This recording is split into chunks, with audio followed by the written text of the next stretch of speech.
을 통해서 고난도 이기게 하시는 하나님이라는 제목으로 하나님 말씀 전하겠습니다. 우리가 말씀을 읽어봐서 알겠지만 이 시편 4편은 다윗이 큰 고난과 환난을 당했을 때 하나님께 도움을 요청하며 기도하는 내용을 시로 쓴 것이 시편 4편의 내용입니다. 우리는 다윗 그러면 이스라엘의 가장 위대한 왕, 믿음의 왕, 승리한 왕이라고 쉽게 생각하지만 다윗의 후반부의 인생은 그랬지만 사실 다윗의 전반부 인생은 정말 고통과 고난의 연속이었습니다. 다윗은 어려서 아버지에게 인정받지 못하던 그런 아들이었습니다. 다윗의 아버지 이새에게는 8명의 아들이 있었습니다. 사실 자녀 한 명 한 명이 다 귀하잖아요. 그런데 하나님의 은혜를 입고 이 사무엘 선지자가 이새의 아들 중에 앞으로 이스라엘의 왕이 있다. 그러니 이새의 아들을 만나러 가겠다라고 했을 때 이 아버지 이새가 아들을 다 불러 모았는데 그 중에 다윗은 부르지 않았다고요. 그러니까 다윗은 8명의 아들 중에 좀 소외가 되고 또 8명의 아들들 중에 아버지에게 인정받지 못했던 아들이 바로 다윗이었습니다.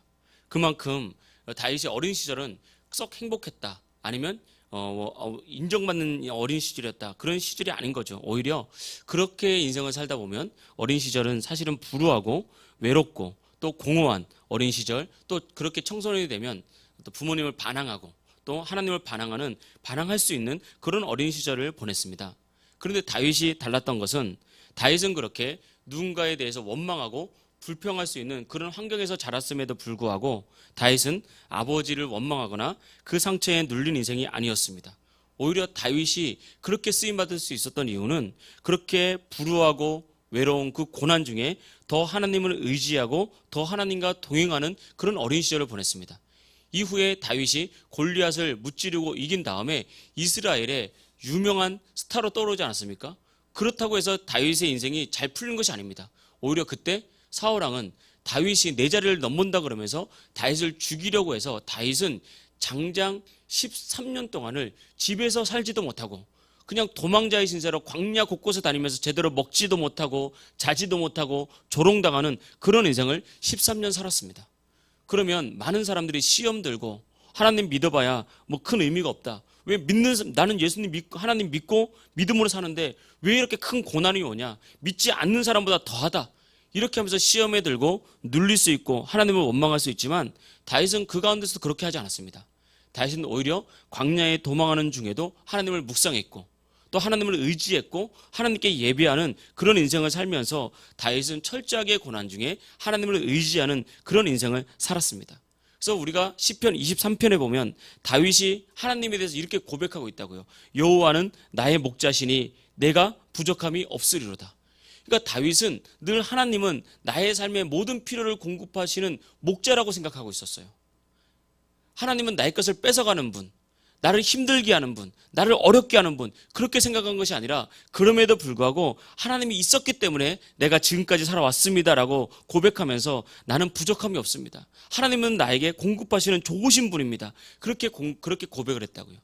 또 그리고 다윗이 골리앗과 싸울 때 다윗이 뭐라고 고백했냐면 내가 양을 지키기 위해서 공과 사자와 싸울 때 하나님이 나를 이기게 하셨다. 나도 지금 너와 싸울 때 칼과 단창으로 너에게 가지 않고 만군의 여호와의 이름으로 나간다. 그러면서 여호와의 이름으로 나가서 승리를 했습니다.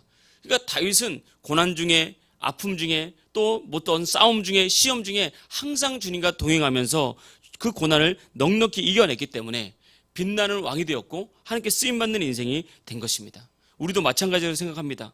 우리 삶에 어려움이 오고 때로는 고난이 오고 때로는 상처가 오고 때로는 살다 보면 인생이 공허하고 지칠 때가 참 많이 있습니다. 그때 사람들은 낙심하고 절망하면서 이 고난만 없어졌으면 좋겠다. 이 상처에서만 벗어났으면 좋겠다. 그러면서 굉장히 애쓰거든요. 그런데 우리가 한 번 더 묵상해 보자면 여러분 고난 없는 인생 없습니다. 여러분 봄에 꽃이 피기 위해서는 추운 겨울을 나야 되는 거예요. 추운 겨울을 잘 나지 못해서 죽어버리면 봄에 꽃을 피울 수가 없어요. 근데 겨울이 그렇게 추워도 그냥 나무가 꽁꽁 싸매고 잘 견뎌내면 봄에 반드시 꽃이 피고 가을에 열매 맺게 되는 것처럼 여러분 우리의 그리스도인의 인생도 마찬가지입니다. 예수 믿는 사람도 고난이 있습니다.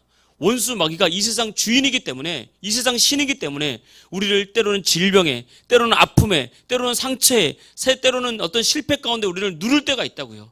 우리는 그런 현상만 보고 하나님이 살아계시냐? 하나님이 진짜 살아계시다면 어떻게 저렇게 될 수 있냐? 그것이 아니라 오히려 그 고난을 벗어나려고만 애쓰기보다는 오히려 그 고난 중에 하나님의 뜻을 묵상하고 고난 중에 주님을 의지할 수 있고 고난 중에라도 하나님만 바라볼 수 있는 것, 이것을 훈련하기를 원하신다는 것입니다. 이것이 고난이 주는 우리에게 유익입니다. 그렇게 고난을 잘 통과하면, 그리고 철저히 하나님을 의지하면서 고난을 잘 통과하면 아무도 흔들지 못하는 인생으로 힘있게 설 수 있게 되는 것입니다. 그래서 오늘 시편 4편은 이 고난 중에 다윗이 하나님과 동행하면서 믿음으로 고난을 통과한 내용입니다. 그래서 오늘은 고난을 이기게 하시는 하나님이라는 제목으로 다윗은 어떻게 고난을 이겨냈는지, 그리고 하나님은 어떻게 다윗을 도우셨는지 그것에 대해서 한번 살펴보겠습니다. 첫째, 다윗은 고난 중에 하나님께 기도했고 하나님은 다윗의 기도에 응답하셔서 그 고난을 벗어나고 이기게 하셨다는 것입니다. 다윗은 많은 고난이 있었지만 다윗에게는 믿음이 있었습니다. 결국은 이 많은 고난을 이기고 승리를 주실 수 있는 분은 하나님이다라는 믿음이 있었어요. 그래서 다윗은 고난 중에 사람을 찾거나 고난 중에 세상에 나가거나 고난 중에 낙심한 것이 아니라 하나님을 바라보면서 하나님께 기도했습니다. 왜냐하면 하나님은 우리의 기도에 응답하시는 분이기 때문에. 4장 1절입니다. 내 의의 하나님이여 내가 부를 때에 응답하소서. 곤란 중에 나를 너그럽게 하셨사오니 내게 은혜를 베푸사 나의 기도를 들으소서. 여러분, 고난 중에 기도하는 사람은 무너지지 않습니다. 여러분, 시험 중에 기도하는 사람은 무너지지 않습니다. 그게 짧게라도 전심으로 내 마음을 다해서 하나님, 내가 정말 이런 어려움 당했습니다. 근데 이 어려움 중에 내가 시험 들지 않고 믿음에서 떨어져 나가지 않기를 원합니다. 내가 정말 아프고 힘들지만 하나님만 바라봅니다. 도와주십시오.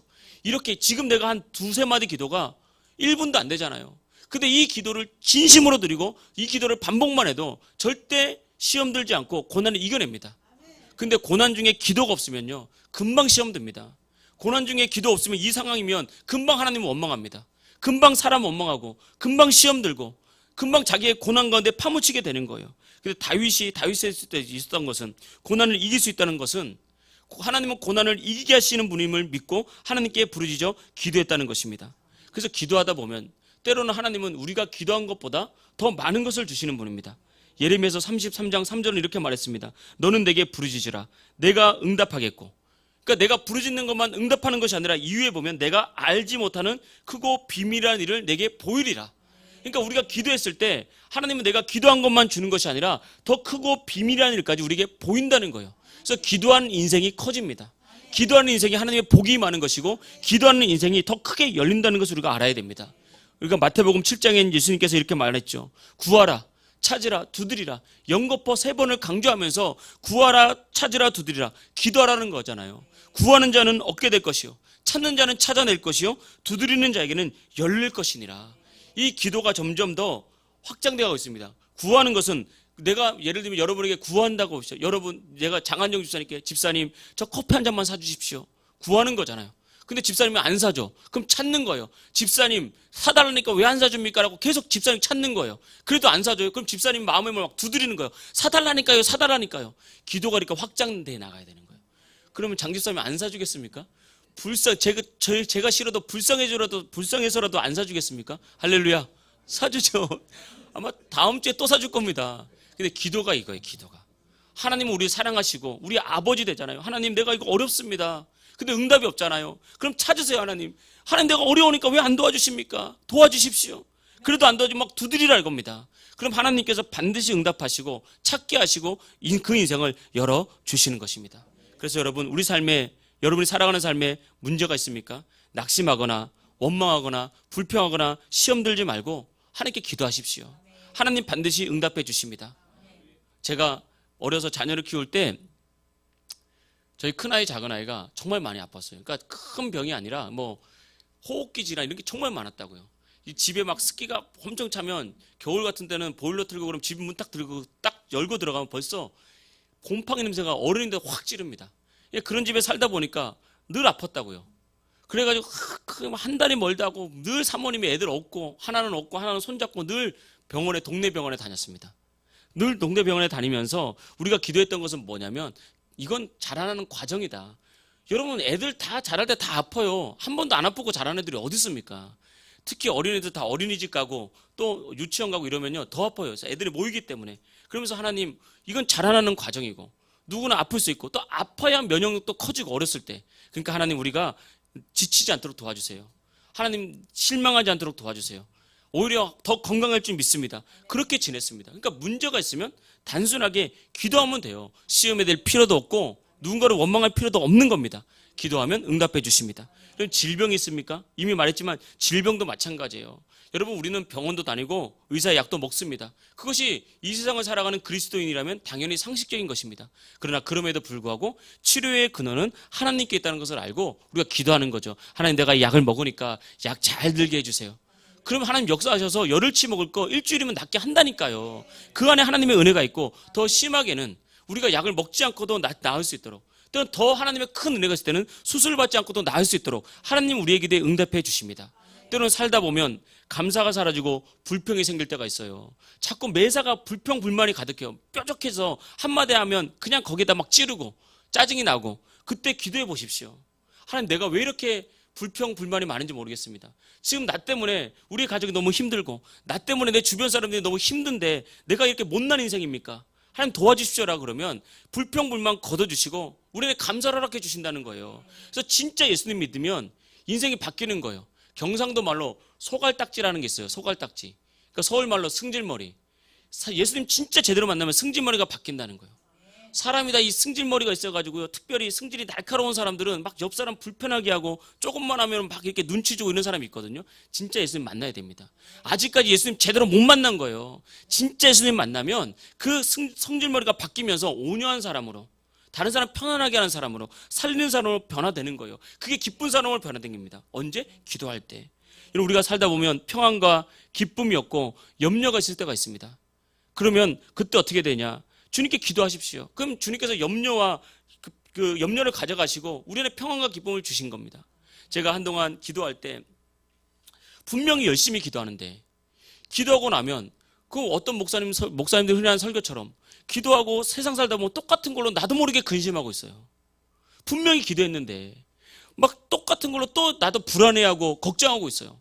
그래서 어느 날 기도를 하는데 제가 그걸 깨달은 거예요. 저는 무의식 중에 그렇게 살아갔는데 어느 날 저 자신을 돌아보니까 기도는 뜨겁게 하는데 여전히 같은 염려를 걱정하고 기도는 열심히 하는 것 같은데 또 똑같이 불안해하고 그때 하나님께 제가 또 기도했습니다. 하나님, 내가 내 기도가 뭔가 문제가 있는 것 같습니다. 분명히 제대로 기도를 하면 이게 없어져야 될 텐데 주님 주신 평안이 있어야 될 텐데 제가 뭐가 문제입니까? 라고 기도하니까 성령님께 딱 감동을 주시더라고요. 전심으로 기도해라. 진짜 기도해라. 진짜. 그러니까 지식적인 기도라든지 인간적인 기도라든지 당장 조급한 기도 말고 진짜 기도. 진짜 네가 나를 의지하고 있냐? 진짜 너의 주인인 내가 맞냐? 정말 너의 전심으로 부르짖고 있냐? 진짜 기도해라. 그러면 너의 염려와 불안은 떠나가고 내가 주는 기쁨과 평안이 올 것이다. 그걸 깨닫고 기도하는데 참 그때 하나님께서 제 마음을 만지는데 저의 믿음 없음이 회개가 나오더라고요. 설교자가 이렇게 믿음이 없는데 이 설교 듣고 은혜 받는 성도들이 귀합니다. 저의 믿음 없음을 용서해 주십시오.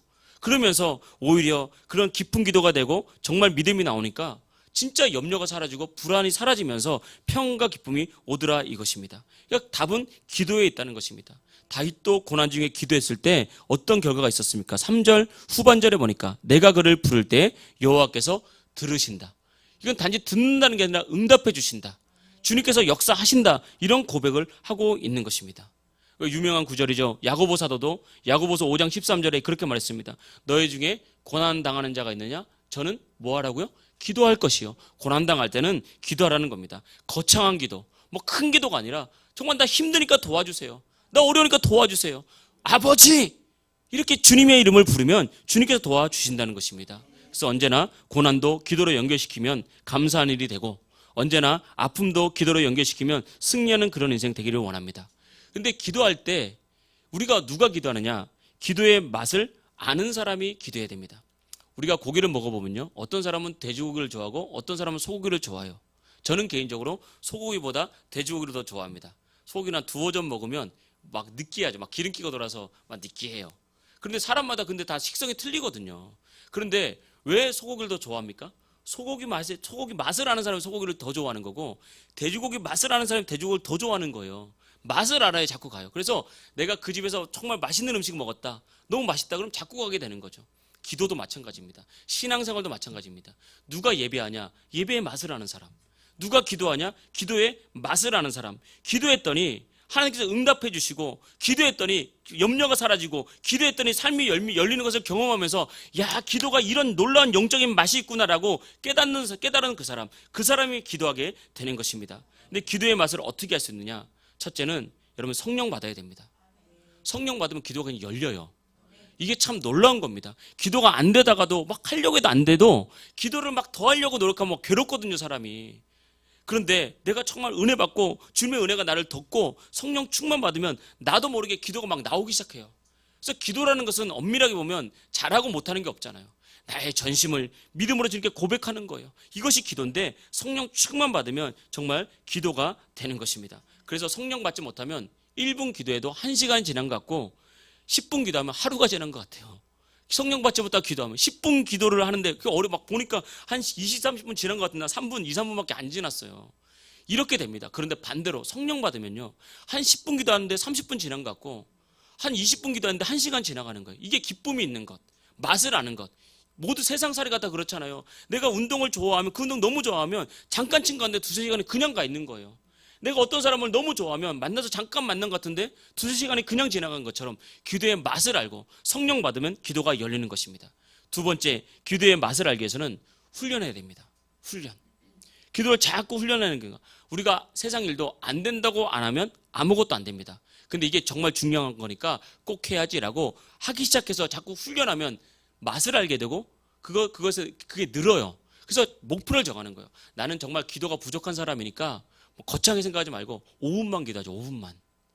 그래서 퇴근할 때 차 몰고 다니는 사람은 출근하기 전에 5분, 아니면 출근할 때 바쁘면 퇴근해서 주차하면 집에 올라가기 전에 한 5분, 한 3분, 목표를 그렇게 정하라고요. 그러니까 자꾸 훈련하다 보면 그 3분 기도에도 은혜가 옵니다. 저는 대학원 다닐 때 체력이 너무 약했어요. 그래서 전 대학원 다니는 사람들은 성인이잖아요. 근데 아침에 학교 가기가 너무너무 힘들었어요. 일어나기가. 그래서 사모님이 다 큰 성인 결혼한 남편 학교 보내느라 아침에 깨우느라 엄청 고생 많이 했습니다. 깨워도 안 일어나니까. 어린애도 아니고. 그렇게 힘든데 몸이 피곤하니까 기도 마음이 안 생기는 거예요.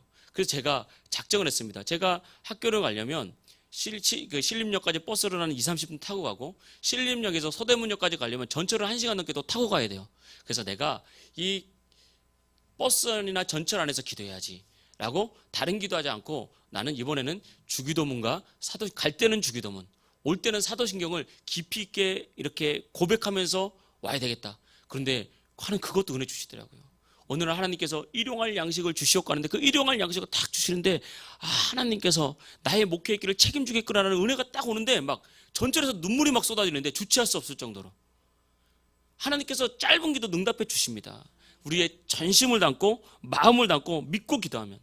자꾸 기도를 늘리십시오. 훈련하십시오. 3분 했다가 이게 되면 5분 하고, 5분에서 했다가 10분 하고, 뭐 지겨우면 안 해도 됩니다. 뭐 하나님께서 뭐 억지로 하게 하겠습니까? 한 10분인데 너무 목표를 10분 잡았는데 지겨워서 5분밖에 안 하면 5분이라도 계속 하다 보면 기도의 맛을 알게 되고 늘게 되고, 그 기도는 반드시 응답이 있습니다. 그럼 성장합니다. 근데 이게 없잖아요. 성장 못합니다.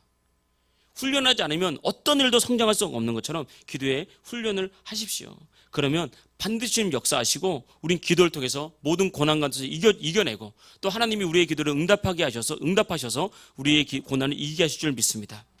두 번째 드리고 싶은 말씀은, 다윗은 기도하면서 또 이런 삶의 염려를 주님께 맡기면서 진정한 승리와 기쁨은 하나님께서 주신다는 것을 믿었습니다. 성경을 우리가 잘 읽어보면 하나님은 우리에게 기쁨을 주시는 분이고 마귀는 우리에게 염려를 줍니다. 그래서 여러분, 우리 삶에 자꾸 염려가 찾아오거든. 그거 하나님 주시는 것이 아닙니다. 하나님은 우리에게 우리의 인생을 열어주시고 마귀는 우리 인생을 닫게 만듭니다. 때때로 가끔 하나님은 우리에게 새로운 길을 열기 위해서 닫을 때도 있어요. 그런데 대다수는 하나님 우리에게 열어주십니다. 근데 마귀는 막습니다. 그래서 내 인생이 자꾸 막힌다. 그러면 이게 마귀 짓이 있다고, 이 더러운 귀신 역사가 있는 겁니다.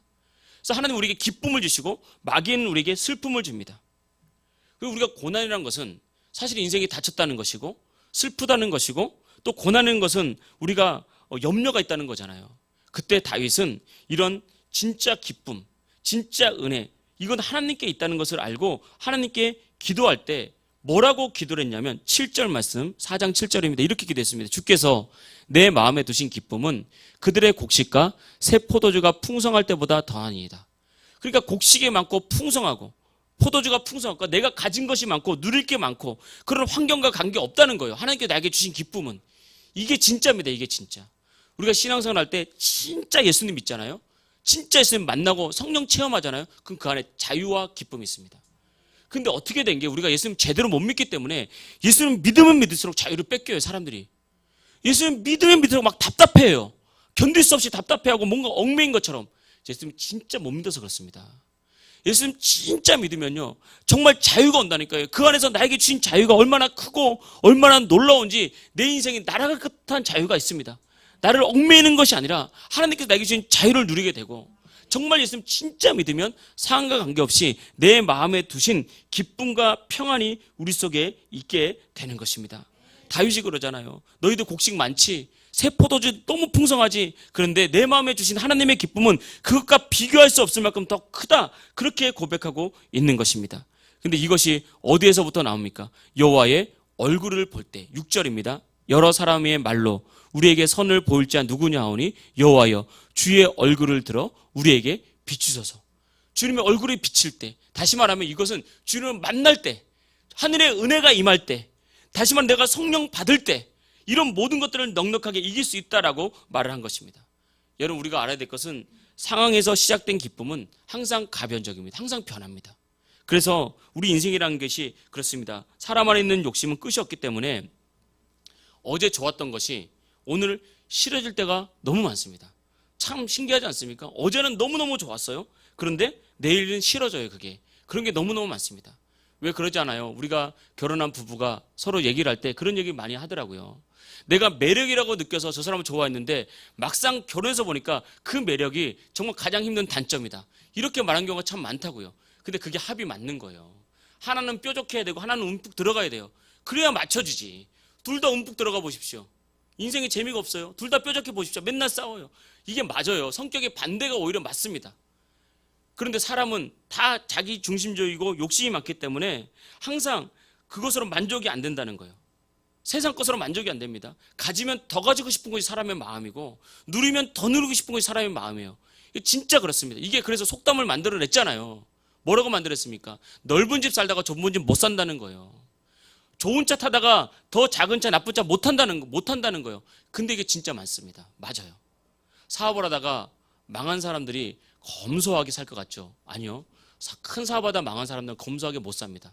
왜냐하면 쓰던 자신만의 습관이 있어서 그렇습니다. 대부분. 그래서 제가 아는 사람도 부산에서 카센터를 했는데 한 해 매출이 뭐 300억, 400억 됐던 사람이 그 IMF 때 망해가지고요. 정말 남편은 언영어선 타고 본인은 이렇게 그 감옥까지 갔다 왔거든요. 빚을 못 갚아서. 근데도 감옥 나와가지고 먹을 거 살 거 자식들하고 단판간에 사는데 음료수를 마시는데 당시에 호텔에 가서 8,000원짜리 오렌지 주스를 마시더라고요. 지금으로 말하면 4만 원, 5만 원짜리 오렌지 주스를 마시더라고요. 제가 그걸 보면서 느꼈습니다. 그 사람이 나쁘고 이게 아니라 사람의 습관이라는 게 쉽게 변하는 게 아니구나. 사람의 욕심은 끊임이 없는 거예요. 그 욕심을 다스릴 수 있어야 됩니다. 그 욕심을 다스리지 못하면 사람은 결국은 탐욕과 쾌락에 빠져서 완전 무너져버린 인생 되거든요. 그런데 상황에서 기쁨을 찾으니까 이런 거예요. 세상에서 기쁨을 찾으니까 이렇게 되는 것입니다. 그런데 하나님께서 우리 안에 주신 기쁨은 흔들리지 않고 그 평안은 아무도 뺏을 수가 없는 것입니다. 그래서 예수님께서 말씀하셨습니다. 수가성 우물가 여인에게 뭐라고 말했냐면 이 우물에서 나는 물을 마시면 다시 목마르려니와 내가 주는 물을 마시는 자는 영원히 목마르지 아니하리라. 여러분 세상에서 주는 물을 마시면 또 목마르고 또 목마르고 또 목마릅니다. 그런데 주님 주신 진짜 주님 만나서 주님 주신 기쁨이 내 안에 오잖아요. 그러면 목마르지가 않아요. 그러면 기쁨이 넘쳐요. 평안이 넘쳐요. 그 사람의 삶에 하나님의 축복이 우리 더 넘치게 되는 것입니다. 이것이 바로 하나님의 은혜라는 것입니다. 다윗은 이걸 믿고 이렇게 신앙생활을 했어요. 그러니까 큰 그릇이 되는 거예요.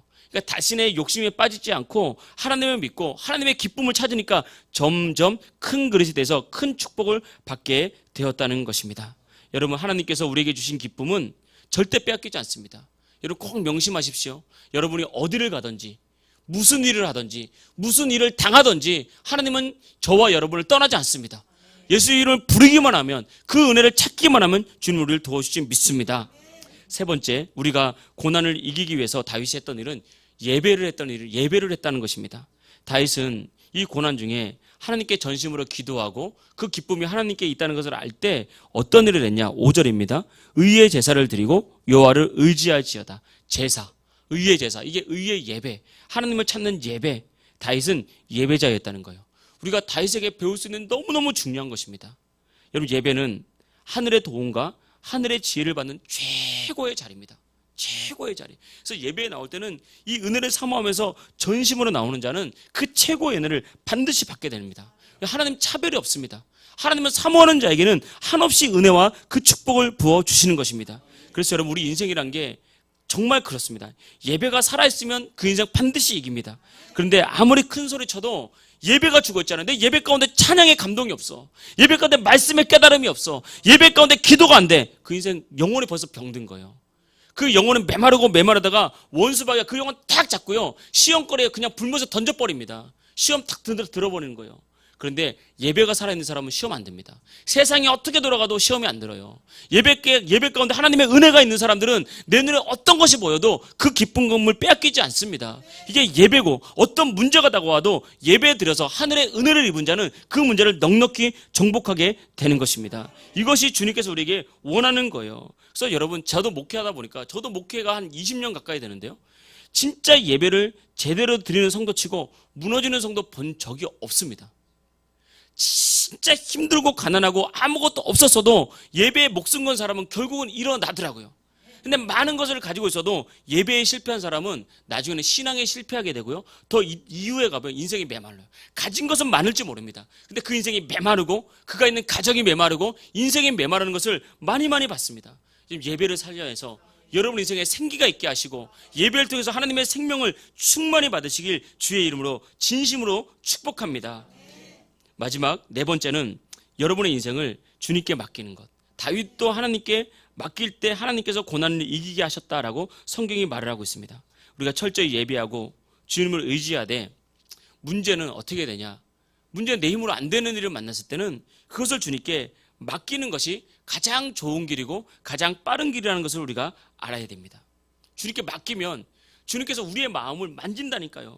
정말 내가 주님께 기도하고 예배하면서, 하나님, 이 아픔과 이 어려움과 이 시험거리를 주님께 맡깁니다 라고 주님께 맡기잖아요. 그럼 주님께서 주님의 손이, 은혜의 손이 나의 상처를 만지고 나의 시험거리를 만지고 나의 아픔을 만지면서 때로는 위로하시고 때로는 힘을 주시면서 우리의 인생을 이끌어 가시는 거예요. 그래서 주님께 맡기는 겁니다. 8절 말씀 보겠습니다. 내가 평안히 눕고 자기도 하리니 나를 안전하게 살게 하시는 이는 오직 여호와다. 여호와 신이이다.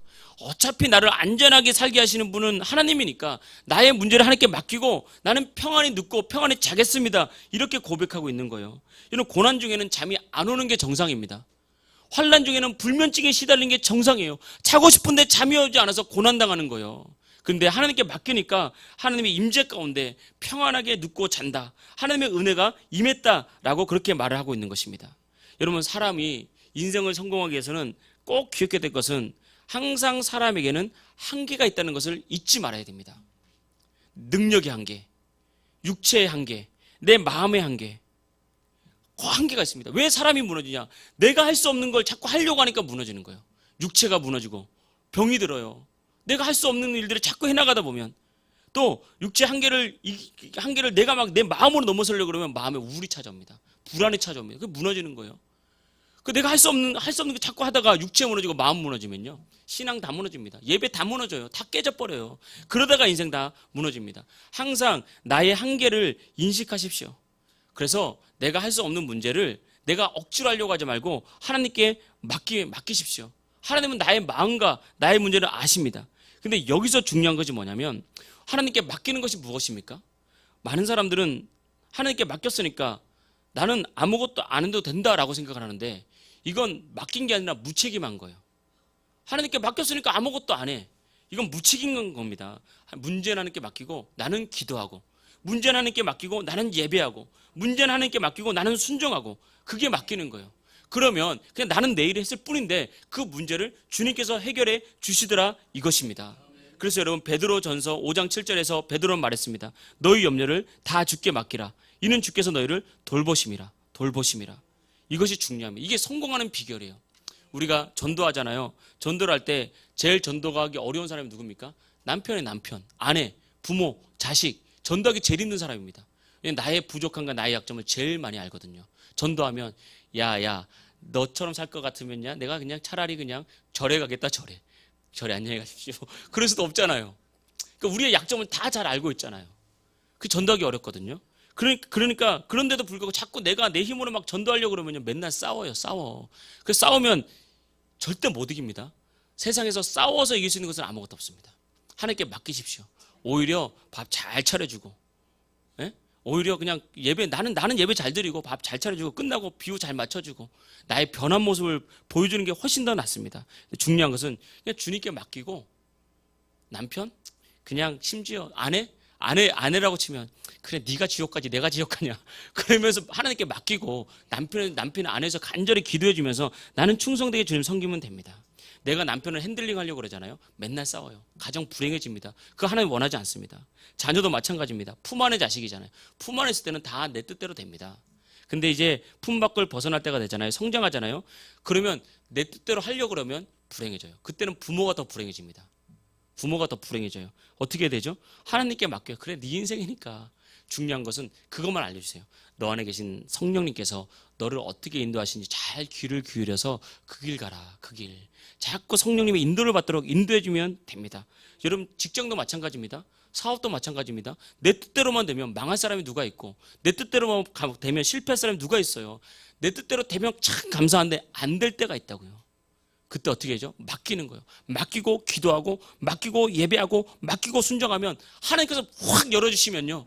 그게 기적이고 그게 축복이고 그게 은혜라는 것입니다. 주님께서 맡기는 자에게 반드시 길을 열어주십니다. 여러분 살다 보면 아까도 말했지만 불평거리, 불만거리, 시험거리 많거든요. 주님께 맡기세요. 사람이니까 그럴 수 있죠. 그냥 그럴 수 있어요. 사람이니까. 그런데 그걸 계속 품고 있으면요. 독을 딱 먹으면 빨리 뱉어버려야지. 그걸 계속 가지고 있으면 나를 죽입니다.